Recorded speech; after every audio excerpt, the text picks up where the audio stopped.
Sturdy Club thing link where it goes out, is it? No. All right, we're live.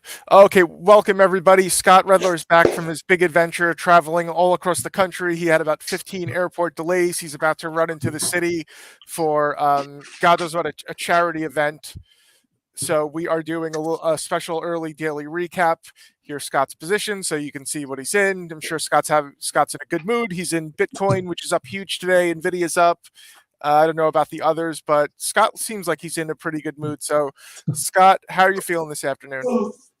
And not bad for somebody who sat on 2 or 3 different runways, had to get off and on different planes 2 different times, and then my flight didn't take off until 2:30 in the morning. I went from the perfect weekend, going with the boys, skiing in Aspen, having some fun. I DJ'd a little bit.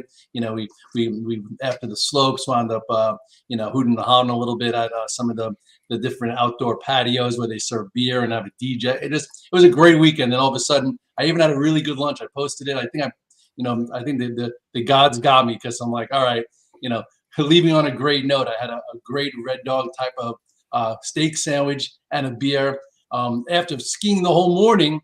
And then I got to the Aspen airport, and it started to snow. So we went on the plane, and literally we're waiting to go. Took a little nap. It's horrible when you get on the plane, you think you're gonna fall asleep and wake up at your destination. All of a sudden woke up 10 minutes later, and the captain's like, you know what, we have to wait here because the winds are too strong to leave. So P.S. We wound up leaving. We were the last to leave out of Aspen because we're getting 12 inches and went to Denver. I'm like, oh, and Denver will be good.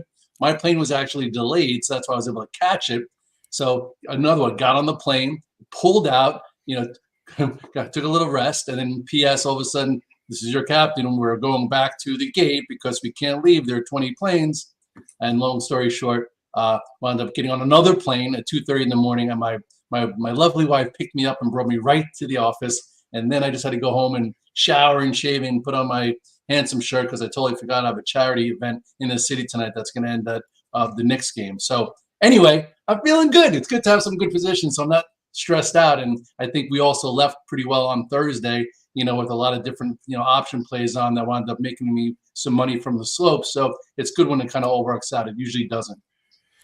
Okay, Scott, Scott, you ready to pull up some charts? Because we're already getting some questions from the audience. Everybody wants to talk about Nvidia and Bitcoin because those are 2 of the big winners today. All right, first let me just say hello to a bunch of people. What up, Tony? What up, C? What up, Cobblestone? What up, Jaswan? What up, C? How we doing out there in Idaho? We got a lot of people tuning in from the 6:30 Club. Hopefully you guys didn't miss us too much. The 6:30 Club, each morning we do a Monday through Thursday.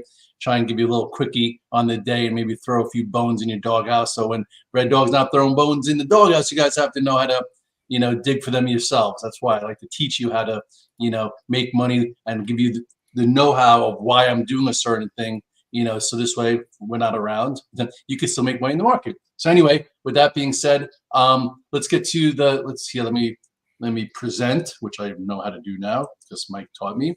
Share screen. Let's go entire screen. Boom, boom, boom. Share. And our first thing, let's just real quickly, where are we at in the market with the, we have the end of the month, the end of the quarter. That's been a really strong quarter and month. And I know for me, thank goodness I got back above my high water mark. I came into this year in a little bit of a hole and had to work my way out of it the same way everyone else did. And also had a huge run because of what Mike just said with Nvidia and some of the semis, which we'll get to. But if you do look here, this high 524.11, it's funny, it's very cute, Mike. Remember when, it was so funny how everyone always loves to needle. So right here on this day, if you remember that day, I'm like, I think the high is in for maybe March and April. Because everybody likes when, obviously I'm a trader, but I also make calls. I've been in the media since 2008, probably once or twice a month. Haven't missed a month. I'm actually gonna be on the Cavuto show on Wednesday. Anyway, so all of a sudden we started to break above this spot here on March 20th, and everyone's like, well, Red Dog, you said that the top might be in for March and April. I'm like, okay. We had a week of more data from the market. We got to see sectors perform, things trade, and that wasn't the case. So if you sold when I said, hey, maybe the top is in, you had a better buy here anyway. You didn't have to go into that pain. And then you also had another buy here.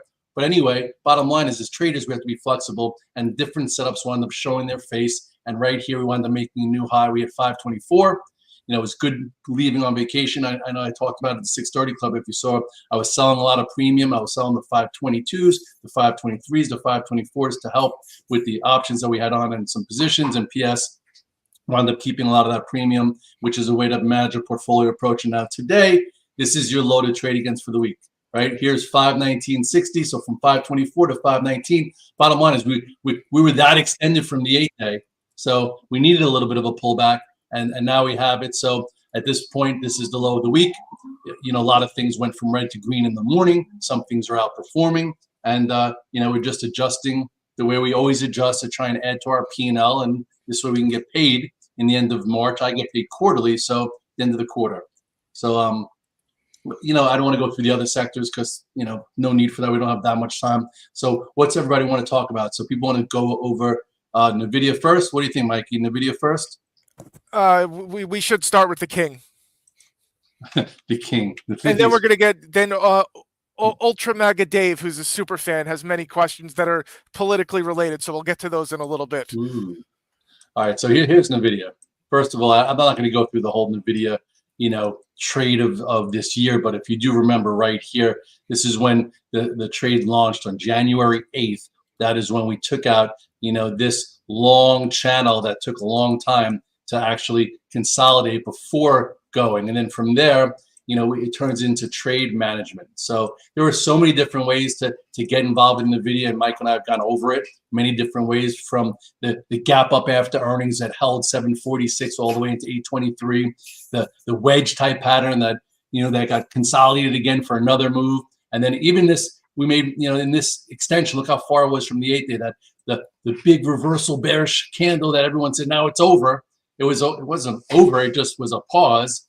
And then we now just consolidated and put a whole nother, this was my language from Thursday, a whole nother, just a whole nother pattern here, right? Market proved that, if you remember, on the event day, which was key. If you guys were at the 630 Club, obviously the Alpha team knows, I said, listen, they try and sell the event all the time. They used to do it with Apple. They used to do it with a bunch of them. The question is, the only way they could sell the event is if they can get it below and keep it below a certain area.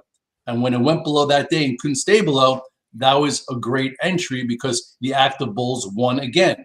So you could have been a buyer at 861. You could have been a buyer at 871. That was when, the low end of that range got defended. And then PS, here's where we are now. So the question is, are we going to be taking out 974 this week? So far, it feels like it. The bears are hoping that we get to 974 and then it produces a little bit of a, a double top. I'd rather that not happen. I have a big call spread on from last week, and I'm in the stock, and I do think, there's a good chance that it's going to go through there. Hold on. So what are we up now? We're at 962. Yeah, I would say, if I were to, you guys want me to make a call. This morning I said when I came back, it was like 925. I was a little just groggy from the plane and this and that, and everyone's like, Red Dog, what do you think, Nvidia is going to do this week? I'm like, well, I'm long it. I have a call spread. I think it's at least going to kiss 974. I'm like, I could kind of see, it touching 1,000, but there'll be a lot of trades between now and then. And obviously, one step at a time. So for now, it took out this 927 and it took out the high from this is 924 here. So it took out Friday's high. It was really strong on Friday. I was literally going down Ajax and I was looking at my phone, not too much. I didn't want to, trip over a mogul, but I'm like Nvidia is strong. That's why in the afternoon, we added to our, the position a little bit. And then today, you got rewarded for it because the market showed you it was still strong. Okay, Scott, why don't we talk about one of the other big boys, Apple, which is definitely on the stinkier side. It just got removed from power plays. So what is going on with our former king? Right. They used to call me the Apple trader. Then they called me the Tesla trader. Now I'm the Nvidia trader. I'm just a trader with trying to trade the leaders of the market. And right now, Apple it hasn't been fun to trade Apple. Every time it looks like it's about to get better, it got hit with, the DOJ. And then all of a sudden, came out with news that China sales are slowing again. And the bottom line is actively, it's just not the place to be. You look at this overall, chart. I've tried it a bunch of times, and I've made a little bit of money here and there, but I've lost more than I've made in Apple, I would think, in the past month. I thought maybe it would start acting better here, and then I put on options. Thank goodness, not stock. The 177 and a halves, and wound up making a little, and then all of a sudden this day happens. So at this point, I'm just going to continue to let it just consolidate. It's not worth it.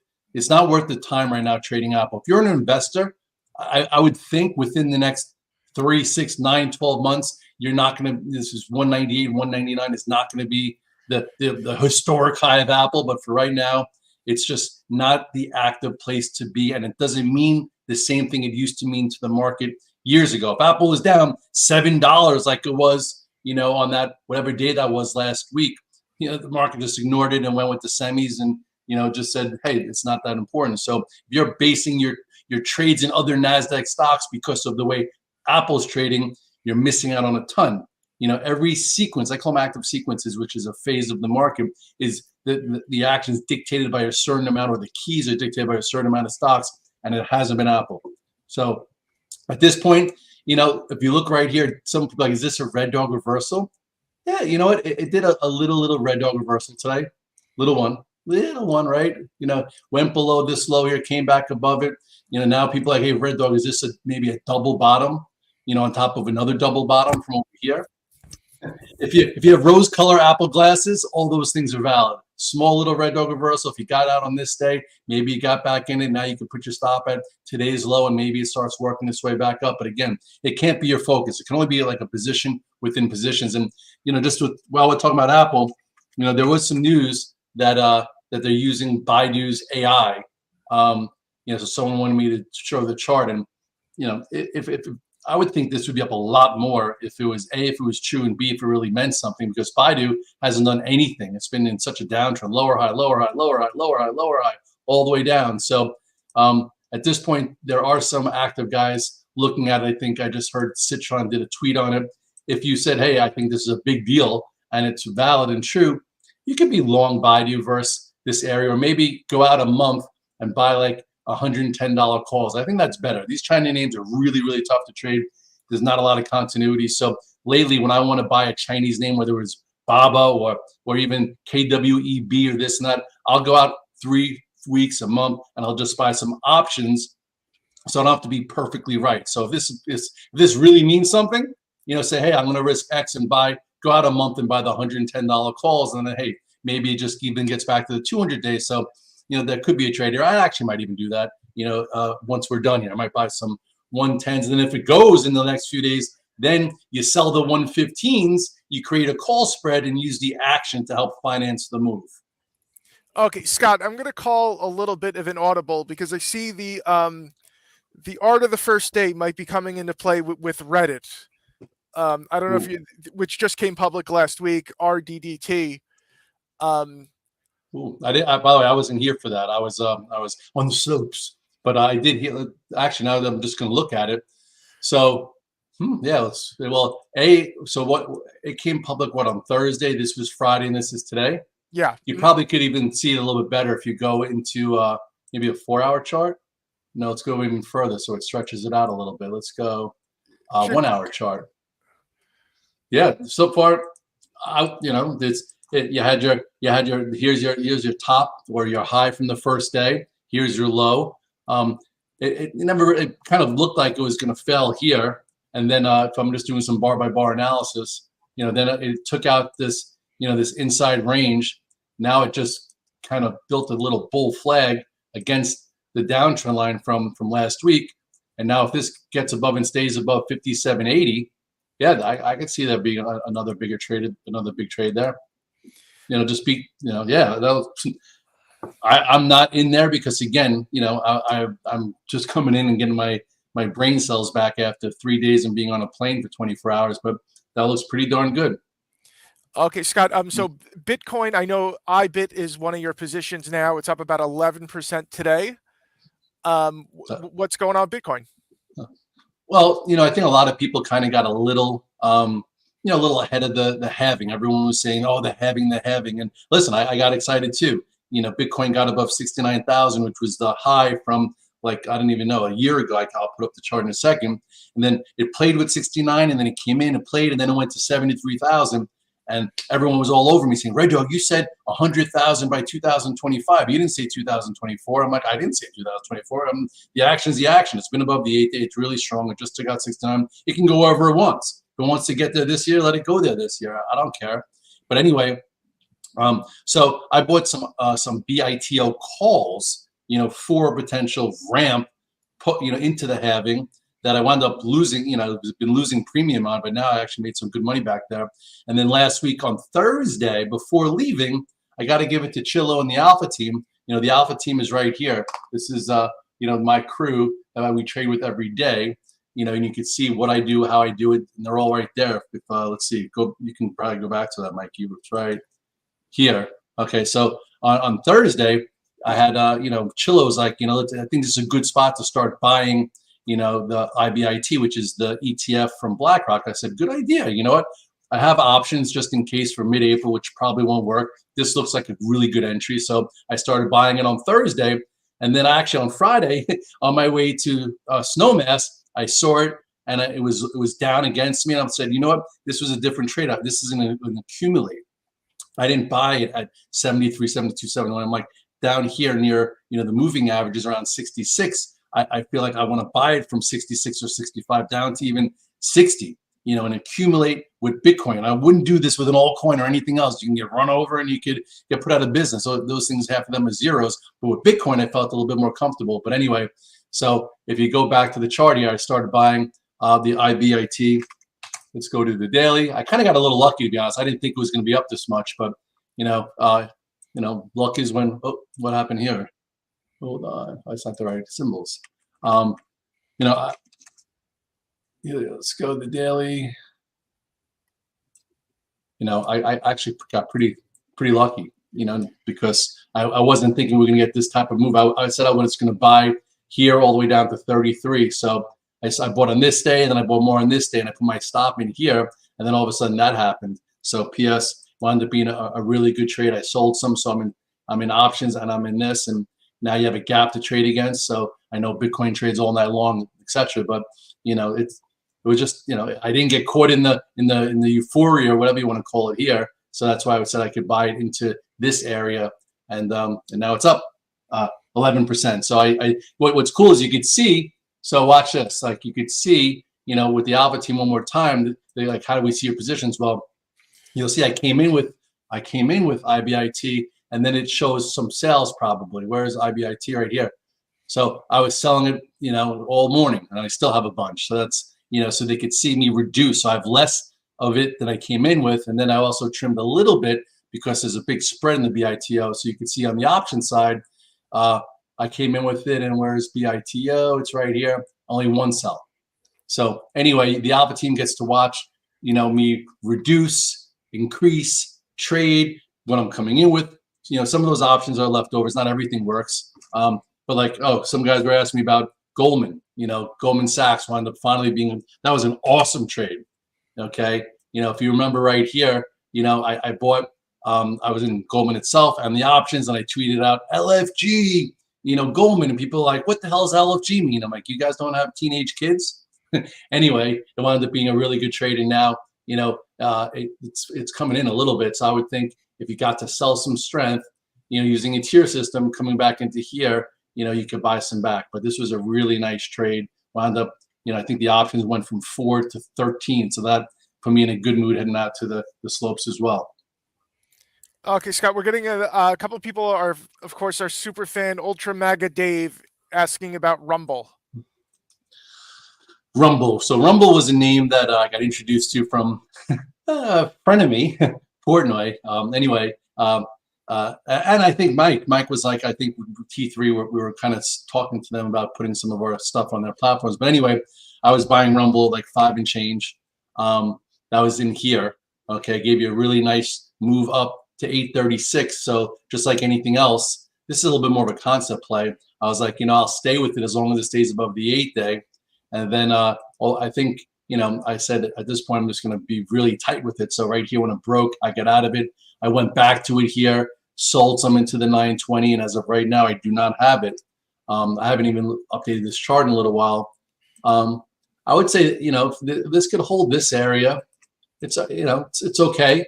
Again, this is like a concept play. It gets pushed around based on what I think some Trump news and some, anyway. At this point, it gave you a great first sequence, and then it rebuilt and went again. And now, I'd say as long as it holds this 7 area, chances are maybe it can go again. But I'm not in it this second because it's not giving me any reason to be in it. I went back in it here when it ignited and then trimmed some, and then onto this candle. I'm like, you know what? I didn't even love the market that day either. So I was just like, let me just be a little bit more careful, and I cleaned it up. Okay, Scott. We're also asking about DWAC, another blast from the past. I haven't traded this really that much. Actually, this is when it was really in play. These are old lines, and this was a big move to 58.70, and now all of a sudden, I guess it's getting a big candle today. Yeah, listen, it moves.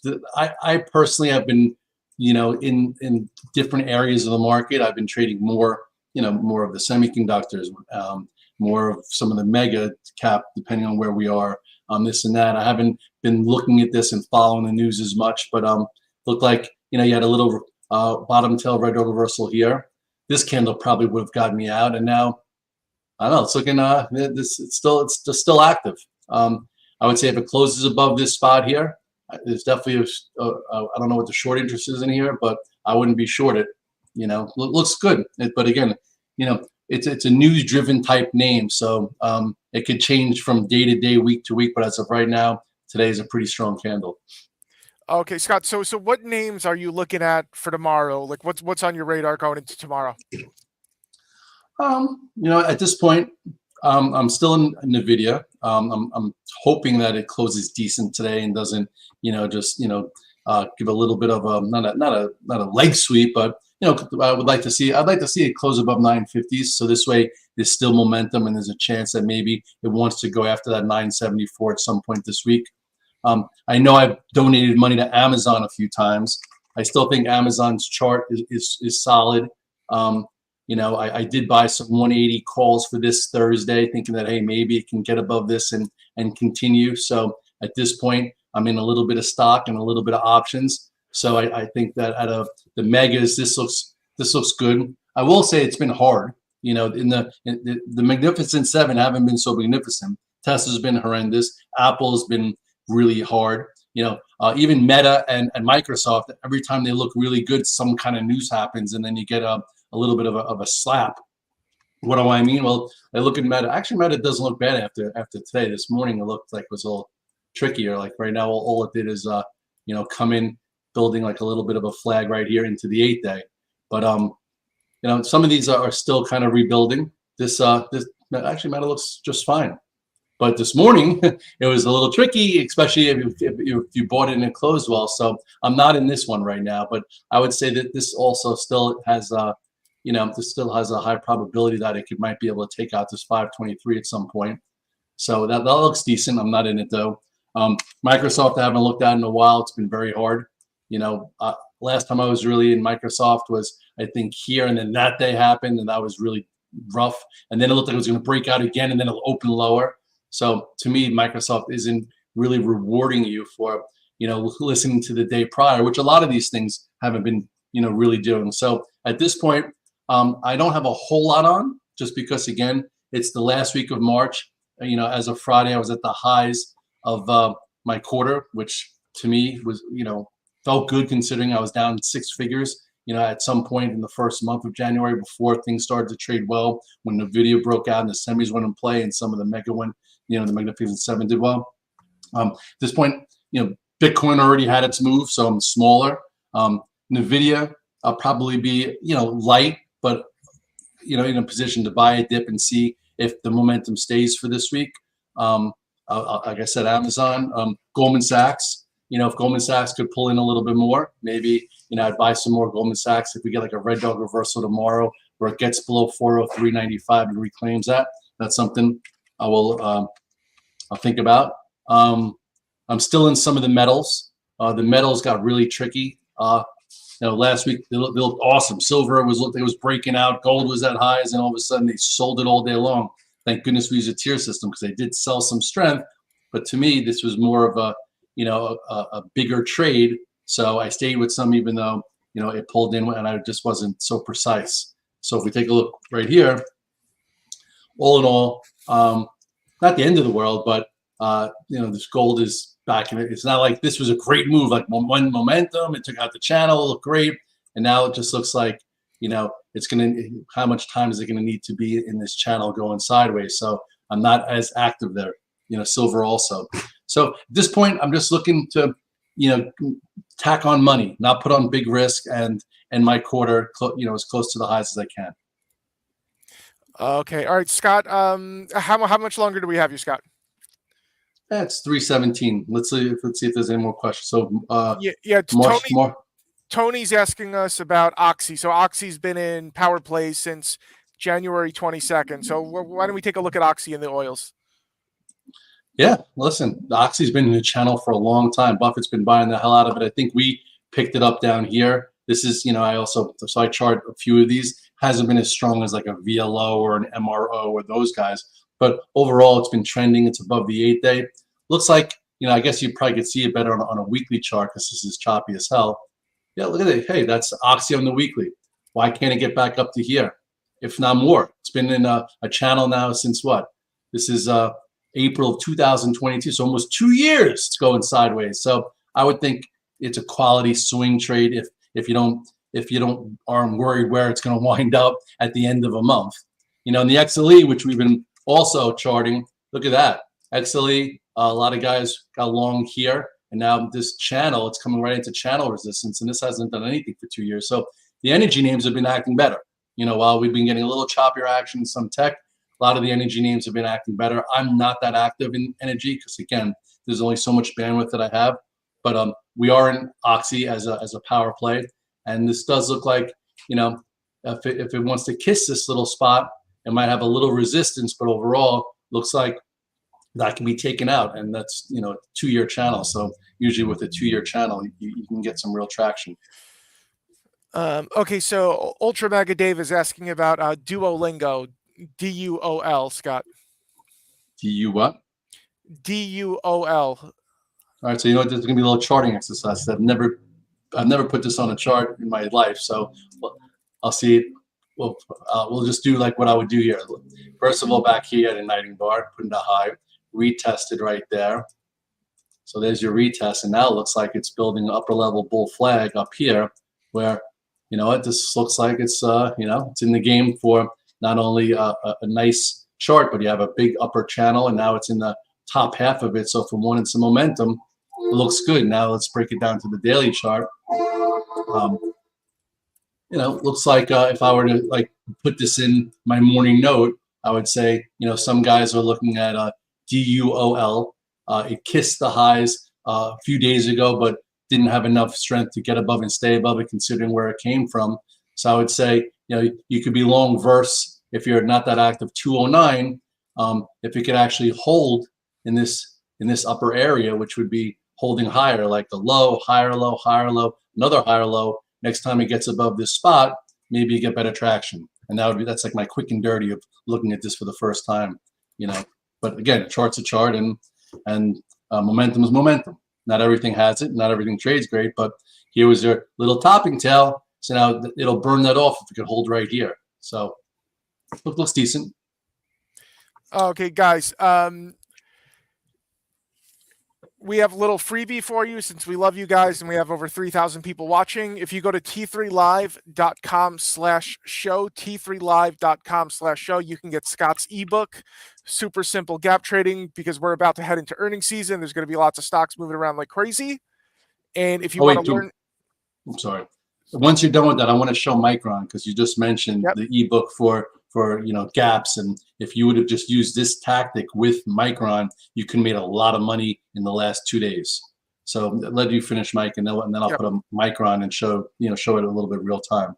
Yep, guys, t3live.com/show. So Scott. So let's go through Micron. All right. So first, Micron was great. It actually helped the semis again when it looked like the semis were going to start to lose momentum. So first thing happened is it gapped up, okay, and they kind of sold the strength a little bit. So not the end of the world considering the size of the gap up. So then if you were playing versus this low, because that's what usually would happen is you would buy versus this low, and if it gets into the gap, you have to get out, because if it wants to fill the whole gap, then it's not that strong and you have a lot of risk. So on this day, it went into the gap, so you had to be flexible. Sometimes a trade takes a little bit of time to actually work out. So they probably stopped some people out, came back above. Now this is your calculated entry. I was in Aspen, so I did not do that. So this is 113.50, 113.50. Okay, so that would have been your red dog reversal buy with a gap below. So it showed you power. So it's right here, and your stop could have been right the low of this, which was 111.34. So you go 111.34. So now your entire risk defined is about $2. And then what this does, it also puts it on your radar, because now you're long it. So basically you pay attention to it a little bit more, because you always pay attention to things that you're long that you're doing. And then today, you could have added to it for momentum when it took out this this high here. Actually, no, this low here. Sorry, I used the wrong one. This is 108. Wait, sorry, my dyslexia right now. This is 108.78. That was the high. Sorry about that. Also a little jet lagged. That's, again, look at that. 108.78. So that was the low. Sorry. And then this low here was 107.05. Okay. So I'm very precise, by the way, because you have to be precise. Otherwise, how do you measure things, right? So that's so you'd say trade number one, okay, is or trade number two, because you might have been long versus this spot and got stopped out, and then rebought it when it reclaimed it because you had price discovery. So now this is about $1 and change worth of risk. And then today was your add, and that was where the 113.50 comes into play. So you're trading versus a level, and you're trading through a level, and that could equal nice money and nice tactics. All right, here we go. There we go. So now it's a little cleaner. So and now you could stay in this also for a while. You have this pro gap, it was defended. You have 107. That's your new point of reference. It took out the pro earnings gap pivot, and then all of a sudden you had to move up towards 121. So that was a nice tactical setup that you could have massaged for 2 days, and we go over a bunch of these in that ebook. Okay, guys, it looks like that is going to close us out. We have to. Scott has to go. T3live.com/show. T3live.com/show, where you can get the ebook that teaches you the entire strategy. So, Scott, that will wrap us up. Do you have any final words for our friends out there in the audience? No, just listen. Just continue your routine, continue your process. It's a long year. If you're not having the quarter you thought you should have had for the first quarter, guess what? You have 3 more. Okay, and if you want to actually make changes, what do you have to do? Make changes, right? If you're not like, oh, I'm not holding things long enough. Okay, hold a portion. Oh, I'm not using a tier system. Start. Oh, I'm not prepared enough. Get up earlier. So if you, at the end of the quarter, want to look in the mirror and have your laundry list of things you need to improve, write them down, because usually if you write something down, you stick to them, and that's how you create your little inner trading voice. And always just be flexible. You could have a thought, and it's only an opinion unless the market confirms it. And you don't have to stick to that thought because it's only a thought. You let the market let you know whether it validates what you're thinking or not. And then you change, and it's not a bad thought if you change and you don't get stubborn.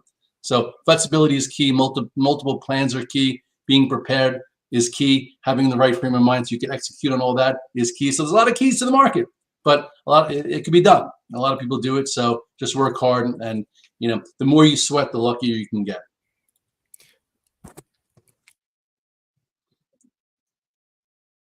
Did I just lose you? Scott will be live with the 6:30 Club tomorrow morning, everybody. Thank you for joining us.